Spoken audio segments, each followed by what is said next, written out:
മഴതോരും മുൻപയുടെ വരാൻ പോകുന്ന കഥയിലേക്ക് എല്ലാവർക്കും സ്വാഗതം. പൂന്തോട്ടത്തിലൂടെ കയ്യും പിടിച്ച് നടക്കുകയായിരുന്നു അലീനയും രേവതിക്കുട്ടിയും. അപ്പോൾ രേവതിക്കുട്ടി പറഞ്ഞു, എൻ്റെ ചേച്ചി, എന്തൊരു വലിയ വീടാണിത്. പഴയ മുസാവരി ബംഗ്ലാവ് എന്ന് കേട്ടിട്ടുണ്ട്. ആദ്യമായിട്ടാണ് ഞാൻ കാണുന്നത്. ഇവിടെ കാണാൻ എന്തൊക്കെ കാഴ്ചകളാ. വിശാലമായ പൂന്തോട്ടം, നായ്ക്കൂടുകൾ, പ്രാക്കൂട്, താമരപ്പൊയ്ക, വിശാലമായ വീട്ടുവളപ്പ്, എന്തൊക്കെയാ ഇവിടെ. ഇതേ ഉഗ്രം വീടെന്ന് പറഞ്ഞാൽ പോരാ, അത്യുഗ്രനാണ്. ചേച്ചി പറഞ്ഞപ്പോൾ ഞാൻ ഇത്രയും പ്രതീക്ഷിച്ചില്ല കേട്ടോ. ആഹാ, പെണ്ണിനങ്ങ് ഇഷ്ടപ്പെട്ടല്ലോ എൻ്റെ പപ്പയുടെ വീട്. പിന്നല്ലാതെ, എനിക്ക് ഈ വീടും പരിസരവും കാണുമ്പോഴേ ഇവിടെ കുറച്ച് ദിവസം താമസിക്കണമെന്ന് തോന്നുക. അതിനെന്താ, നീ ഇവിടെ താമസിക്ക്. കുറച്ച് ദിവസം നമുക്കിവിടെ ഒരുമിച്ച് താമസിക്കാമല്ലോ. എൻ്റെ റൂമിൽ ഇനിയും 4 പേർക്ക് സുഖമായിട്ട് കിടന്നുറങ്ങാം. അലീന ചേച്ചിയുടെ റൂമും എനിക്ക് ഭയങ്കര ഇഷ്ടപ്പെട്ടു. ചേച്ചിക്ക് വേണ്ടി ചേച്ചിയുടെ പപ്പ ആ റൂം അത്രയും ഭംഗിയാക്കിയതാണോ, അതോ വരുന്നതിന് മുൻപേ അങ്ങനെയായിരുന്നോ? അല്ല മോളെ, എനിക്ക് വേണ്ടി പപ്പ ഒരുക്കിയതാണ്. എൻ്റെ റൂം പോലെ ഭംഗിയുള്ള മറ്റൊരു റൂമും ഈ വീട്ടിൽ വേറെയില്ല. എനിക്കിപ്പോൾ ഒരുപാട് സന്തോഷമായി ചേച്ചി. എന്നെ അങ്കിളും ആൻറ്റിയും കൂടി രാജകുമാരി ആക്കിയതുപോലെ ചേച്ചിയും ആയല്ലോ. ഒരുപാട് സന്തോഷം. പണ്ടൊക്കെ പാലായിൽ വന്ന് പോകുമ്പോൾ എനിക്ക് ഭയങ്കര സങ്കടമായിരുന്നു. ഞാൻ എപ്പോഴും പ്രാർത്ഥിക്കുമായിരുന്നു, എനിക്ക് കിട്ടിയതുപോലൊരു വീട് ചേച്ചിക്കും കിട്ടിയാൽ മതിയായിരുന്നു എന്ന്. മോള് പറഞ്ഞതൊക്കെ ശരിയാണ്. പക്ഷേ എനിക്ക് എൻ്റെ അമ്മയുടെ വീട് വല്ലാതെ മിസ് ചെയ്യുന്നുണ്ട്. എൻ്റെ സഹോദരങ്ങളെ കാണാൻ തോന്നുന്നു. എൻ്റെ അച്ഛൻ, അമ്മ, അവരൊക്കെ അവസാന നിമിഷം ഞാൻ വരാനാവുമ്പോൾ എന്തുമാത്രം എന്നെ സ്നേഹിച്ചിരുന്നു.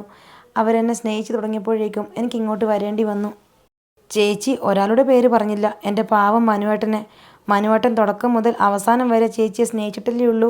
ബാക്കി എല്ലാവരും ദ്രോഹിക്കുമ്പോൾ ചേച്ചിനെ ചേർത്ത് നിർത്തി.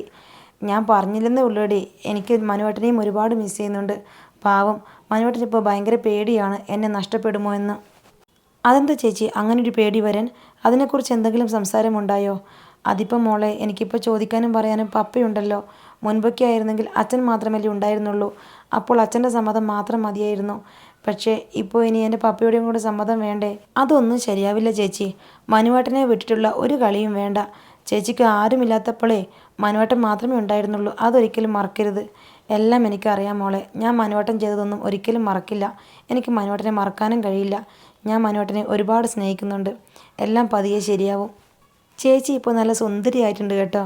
മുൻപ് പാലായിൽ താമസിച്ചിരുന്നപ്പോഴത്തെ അലീന ചേച്ചിയല്ല, ആകെ കൂടി ഇങ്ങ് നന്നായി. കുറച്ചുകൂടി നിറം വെച്ചു, കവിളൊക്കെ തൊടുത്തു. അതുമാത്രമല്ല, പെരുമാറ്റത്തിലും സംസാരത്തിലും ഒക്കെ ഒരു ഇരുത്തം വന്നിട്ടുണ്ട്. മുൻപ് പാവം പിടിച്ച ഒരനാഥ പെണ്ണുണ്ടായിരുന്നു അലീന ചേച്ചിയുടെ നടപ്പിലും എടുപ്പിലും കണ്ണിലും മുഖത്തും ഒക്കെ. അവളേതായാലും പടിയിറങ്ങിപ്പോയി. ഞാനതിന് അനാഥയല്ലല്ലോ പെണ്ണെ. കോളേജ് അധ്യാപികയായ കൊല്ലപ്പള്ളി കൈതക്കൽ മാളിക വീട്ടിൽ വൈജയന്തിയുടെയും റിട്ടയർഡ് ലഫ്റ്റനൻ്റ് കേണൽ കൊട്ടാരമറ്റ സ്റ്റാൻലി ജോസഫിൻ്റെയും മോളല്ലേ. എനിക്ക് എന്തുമാത്രമാ സ്വന്തക്കാരും ബന്ധുക്കളും. നീ മുൻപൊരിക്കൽ പറഞ്ഞതനുസരിച്ചാണെങ്കിൽ മാമച്ചനങ്കളും ആൻറ്റിയും പോലും എൻ്റെ ബന്ധുക്കളായിട്ട് വരില്ലേ? അലീനയുടെ സ്വരത്തിൽ ആത്മാർത്ഥതയും ആത്മവിശ്വാസവും നിറഞ്ഞു നിന്നു. അപ്പോൾ അവിടേക്ക് അലീനയെ അന്വേഷിച്ച് ഔതുക്കുട്ടി വന്നു. വല്യപ്പച്ചൻ എവിടെയെങ്കിലും പോവുകയാണോ? അതെ മോളെ, ഞാനേ ഒന്ന് പുനലൂർ വരെ പോയിട്ട് വരാം. അതെന്താ വല്യപ്പച്ച പെട്ടെന്നൊരു യാത്ര? ഇതുവരെ അതിനെക്കുറിച്ച് ഒന്നും പറഞ്ഞില്ലല്ലോ. അലീന ആശ്ചര്യത്തോടെ ചോദിച്ചു. മോളെ, അത് റോബിച്ചൻ വിളിച്ചിരുന്നു. വില്ലേജ് ഓഫീസിലോ മറ്റോ പോയി ഒരു ഒപ്പിടണമെന്ന്. അലീന വല്യപ്പച്ചനെ സൂക്ഷിച്ചു നോക്കി. ഞാൻ പോയിട്ട് നാളെയോ മറ്റന്നാളോ ഇങ്ങ് വരാം മോളെ. റാണിമോളോട് ഒന്ന് വേഗം ഒരുങ്ങാൻ പറയുമോ? അവളെ കൂടി ഞാനങ്ങ് കൊണ്ടുപോയിക്കോളാം. ഔതിക്കുട്ടിച്ചായൻ അലീനയുടെ മുഖത്ത് നോക്കാതെ പറഞ്ഞു. അതെന്തിനാ റാണി ആൻറ്റിയെ കൊണ്ടുപോകുന്നത്? ഇപ്പം കുറേ ദിവസമായില്ലേ ഇവിടെ വന്നിട്ട്. എന്നും അവളെ ഇവിടെ താമസിപ്പിക്കാൻ പറ്റില്ലല്ലോ. ഇവിടെ താമസിക്കുന്നത് കൊണ്ട് എന്താ വല്യപ്പച്ച കുഴപ്പം? അലീന അമ്പരപ്പോടെ ചോദിച്ചു. അതൊരു ശരിയായ നടപടിയല്ലല്ലോ. ആളുകൾ എന്ത് വിചാരിക്കും? കല്യാണം കഴിപ്പിച്ചിട്ട പെണ്ണ് ആങ്ങളുടെ വീട്ടിൽ വന്ന് അട്ടിപ്പേറി കിടക്കുന്നു. ഇവൾക്ക് ഭർത്താവില്ലേ, മക്കളില്ലേ, കുടുംബമില്ലേ? ചുമ്മാതെന്തിനാ ആളുകളെ കൊണ്ട് അതും ഇതും പറയിപ്പിക്കുന്നേ? വല്യപ്പച്ച, പുനലൂർ താമസിച്ചിരുന്നപ്പോഴത്തെ അവസ്ഥയിലാണോ റാണി ആൻറ്റി ഇപ്പം? എന്തുമാത്രം മാറ്റം വന്നു? സത്യം പറഞ്ഞാൽ ഒരസുഖവും പുറമേ കാണാനില്ല. ചില ദിവസം ആരോടും മിണ്ടാതെ മരവിച്ച പോലെ ഇരിക്കുമെന്നല്ലേ ഉള്ളൂ. ലാലിച്ചന് ഇതൊന്നും ഇഷ്ടപ്പെടില്ല അലീന. 1-2 ആഴ്ച ഇവിടെ താമസിച്ചോട്ടെന്നല്ലേ അവൻ പറഞ്ഞത്. ഇപ്പം ആഴ്ച എത്ര കഴിഞ്ഞു? അവളെ ഇവിടെ താമസിപ്പിച്ചത് മതിയെന്ന് ലാലിച്ചനെ കൊണ്ട് പറയിക്കണോ? അവനാണെങ്കിൽ മുഖത്തും നോക്കി എന്നാ പറയാനും ഒരു മടിയുമില്ലാത്തവനാ. റാണി ആൻറ്റിയെ ഇവിടുന്ന് കൊണ്ടുപോകാൻ പപ്പ ഒരിക്കലും പറയില്ല വല്യപ്പച്ച. മോളെ, അല്ലെങ്കിൽ തന്നെ ഇവിടെ ആണോ അവൾ താമസിക്കേണ്ടത്? തറവാട്ടിലല്ലേ? അതല്ലേ ശരി. വല്യപ്പച്ചൻ്റെ ഇഷ്ടം പോലെ ചെയ്തോ. അതിനു മുൻപ് പപ്പയോടും കൂടി ഒന്ന് പറഞ്ഞേക്കണേ. എൻ്റെ മകളെ കൂട്ടിക്കൊണ്ടു പോകാൻ എനിക്കാരുടെയും അനുവാദമൊന്നും വേണ്ട. എന്നാലും ഞാൻ പറഞ്ഞിട്ടേ കൊണ്ടുപോകത്തുള്ളൂ. ഔതുക്കുട്ടിച്ചായൻ്റെ സ്വരത്തിൽ അല്പം നീരസം കലർന്നു. സ്റ്റാൻലിയുടെ മുറിയിലേക്ക് അയാൾ തിടുക്കത്തിൽ നടന്നു. എന്തുപറ്റി? രേവതിക്കുട്ടി ആശ്ചര്യത്തോടെ അലീനയോട് ചോദിച്ചു. നിങ്ങളെല്ലാവരും കൂടി വന്നത് കണ്ടപ്പം വല്യപ്പച്ചനൊരു പേടി. കള്ളി വെളിച്ചത്താകുമോ എന്ന് അലീന പതിയെ പറഞ്ഞു. ഷെറിൻ ചേച്ചിയെ കൊണ്ടുപോകുമോ വല്യപ്പച്ചൻ? നോക്കാം. അലീന രേവതിക്കുട്ടിയെയും കൂട്ടി വീട്ടിനുള്ളിലേക്ക് കയറി. ഔതക്കുട്ടിച്ചൻ സ്റ്റാൻലിയുടെ മുറിയിൽ ചെന്നപ്പോൾ അവിടെ മാമച്ചൻ ഇരിപ്പുണ്ട്. സ്റ്റാൻലി 2 ഗ്ലാസ്സുകളിലേക്ക് മദ്യം പകരുകയാണ്. സോഡയോ ഐസ് വാട്ടറോ? സ്റ്റാൻലി ചോദിക്കുന്നു. ഞാനങ്ങനെ പകൽ സമയത്ത് കഴിക്കാറില്ല. എങ്കിലും സ്റ്റാൻലിയുടെ കൂടെ ഒരു കമ്പനിക്ക് കഴിച്ചേക്കാം. അപ്പോഴേക്കും ഔതക്കുട്ടി സ്റ്റാൻലിയുടെ മുമ്പിലെത്തി. അപ്പച്ചന് വേണോ? വേണ്ട, ഞാൻ പുനലൂർ വരെ പോവുകയാ. അത് പറയാനാ വന്നത്.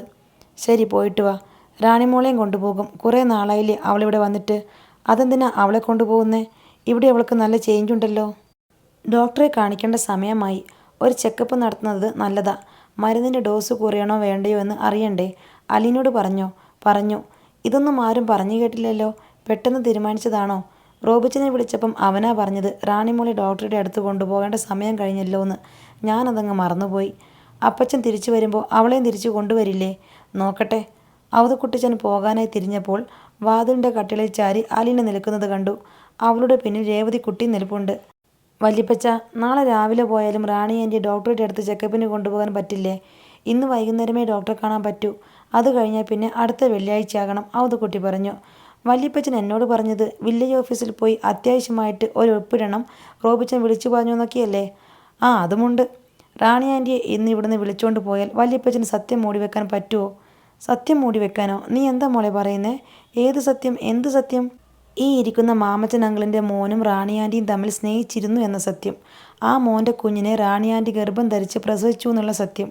തിരുവനന്തപുരത്ത് പൊങ്ങുമൂടിനടുത്ത് ലിറ്റിൽ ഫ്ലവർ എന്ന ഓർഫനേജിൽ ആ കുഞ്ഞിനെ വളർത്താൻ ഏൽപ്പിച്ചു എന്ന സത്യം.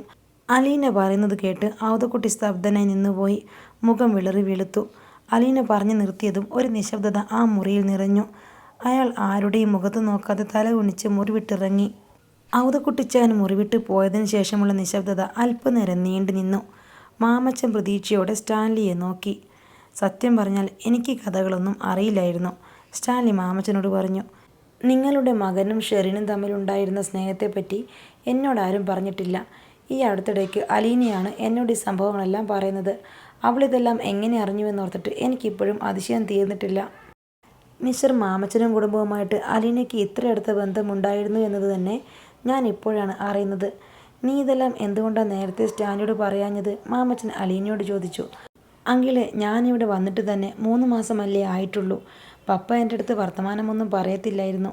സ്വർണം തൂക്കുന്നത് പോലെയാ സംസാരം. ഈയിടെയാ എന്നോട് വലുതുമൊക്കെ പറയാൻ തുടങ്ങിയത്. അലീന സ്റ്റാൻലിക്കിട്ടൊന്ന് കൊള്ളിച്ചു പറഞ്ഞു. ഞങ്ങളുടെ ജിജോ മോനും ഷെറിനും തമ്മിലുള്ള വിവാഹാലോചന നടക്കുമ്പോൾ ഞങ്ങൾക്കറിയില്ലായിരുന്നു ഷെറിൻ ഗർഭിണിയായിരുന്നെന്ന്. ഇപ്പം 6 വർഷം കഴിഞ്ഞില്ലേ? ഞങ്ങളുടെ മോൻ മരിച്ചതിൽ പിന്നെ ഞങ്ങളാകെ തകർന്നുപോയി. ഷെറിനെക്കുറിച്ചുള്ള ഒരു വിവരങ്ങളും ഞങ്ങൾക്കറിയില്ലായിരുന്നു. പിന്നീട് രേവതിക്കുട്ടിയാണ് ഞങ്ങളെ എല്ലാം അറിയിച്ചത്. രേവതിക്കുട്ടിയോ? സ്റ്റാൻലി അതിശയത്തോടെ ചോദിച്ചു. അതെ, രേവതിക്കുട്ടി വന്നതിന് ശേഷം ജിജോ മോൻ്റെ ഫോണ് പരിശോധിച്ചിരുന്നു. അതിൽ ഷെറിനുമായുള്ള വാട്സപ്പ് ചാറ്റിലൂടെയാണ് ഷെറിൻ ഗർഭിണിയായിരുന്നു എന്ന് ഞങ്ങൾ അറിഞ്ഞത്. പിന്നീട് ഞങ്ങൾക്ക് ഞങ്ങളുടെ മോൻ്റെ കുഞ്ഞ് ജീവിച്ചിരിപ്പുണ്ടോ എന്നറിയാനുള്ള ആഗ്രഹമായി. അങ്ങനെ ഞങ്ങൾ പുനലൂർ ചെന്നു. നിങ്ങൾ തറവാട്ടിൽ പോയോ? സ്റ്റാൻലി ചോദിച്ചു. അതെ, അന്ന് ഔതക്കുട്ടിച്ചായനും മക്കളും ഞങ്ങളെ തിരിച്ചറിയുകയും ചെയ്തു. അവർ വളരെ റഫായിട്ടാണ് ഞങ്ങളോട് പെരുമാറിയത്. ഷെറിനെയും ഞങ്ങളൊന്ന് കണ്ടു. പക്ഷേ ഷെറിൻ ഞങ്ങളെ തിരിച്ചറിഞ്ഞില്ല. ഞങ്ങളോട് ഒരു കാര്യം മാത്രമേ അവൾ ചോദിച്ചുള്ളൂ, എൻ്റെ കുഞ്ഞിനെ നിങ്ങൾ കണ്ടുവോ എന്ന്. പിന്നീട് ഞങ്ങൾ ഷെറിൻ്റെ ഹസ്ബൻഡ് ടോണിയെ അന്വേഷിച്ച് കണ്ടുപിടിച്ചു. ഞങ്ങൾ അയാളുടെ വീട്ടിൽ പോയി. അയാളാണ് പറഞ്ഞത് ഷെറിന് ഒരു കുട്ടിയുണ്ടായിരുന്നുവെന്നും അതറിഞ്ഞ ശേഷം അവളെ അയാൾ ഉപേക്ഷിച്ചെന്നും. ഈ കാര്യങ്ങളൊന്നും അലീന എന്നോട് പറഞ്ഞിട്ടില്ലല്ലോ, സ്റ്റാൻലി പരാതിപ്പെട്ടു. പപ്പ അന്ന് ആരാണെന്ന് പോലും എനിക്കറിയില്ല.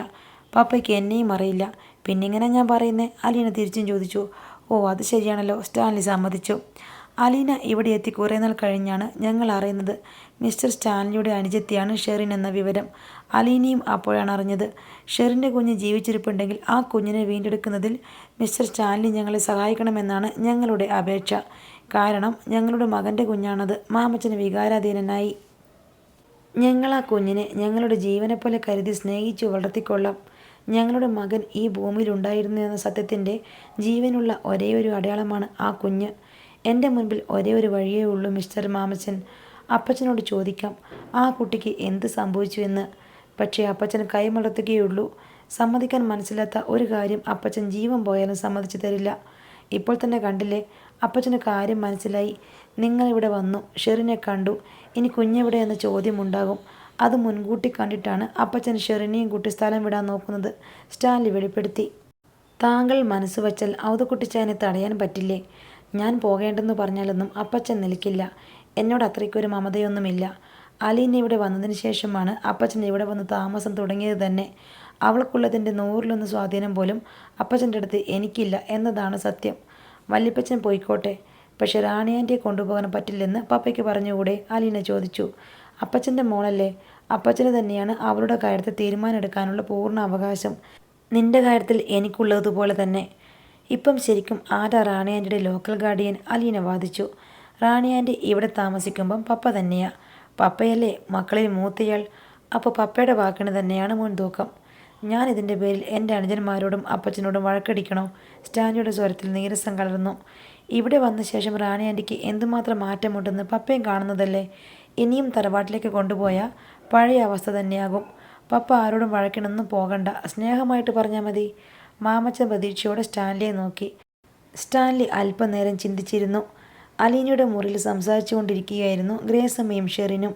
ജിജോ ആക്സിഡൻറ്റിൽപ്പെട്ട് മരിച്ചുവെന്ന് അറിഞ്ഞ ശേഷം താൻ അനുഭവിച്ച മനോവ്യഥകൾ ഷെറിൻ വിവരിക്കുമ്പോൾ ഗ്രേസമ്മ തൂവാല കൊണ്ട് ഇടയ്ക്കിടെ നിറകണ്ണുകൾ ഒപ്പി. എൻ്റെ മോൻ ജീവിച്ചിരുന്നെങ്കിൽ ഇങ്ങനെ വലുത് സംഭവിക്കുമായിരുന്നോ? ഞങ്ങളുടെ വീട്ടിൽ എൻ്റെ മരുമകളായിട്ട് വന്ന് താമസിക്കേണ്ടവളല്ലായിരുന്നോ നീ? അവിടെ പിച്ചുവെച്ച് നടക്കേണ്ട മോളല്ലേ ഒരനാഥ കുഞ്ഞായിട്ട് ഏതോ ഒരു ഓർഫനേജിൽ? ഗ്രേസമ്മ സങ്കടത്തോടെ പറഞ്ഞുകൊണ്ടിരുന്നു. ഇത്രയുമാണ് ഇന്നത്തെ കഥ. നാളെ ബാക്കി കഥയുമായി വരാം. ബൈ.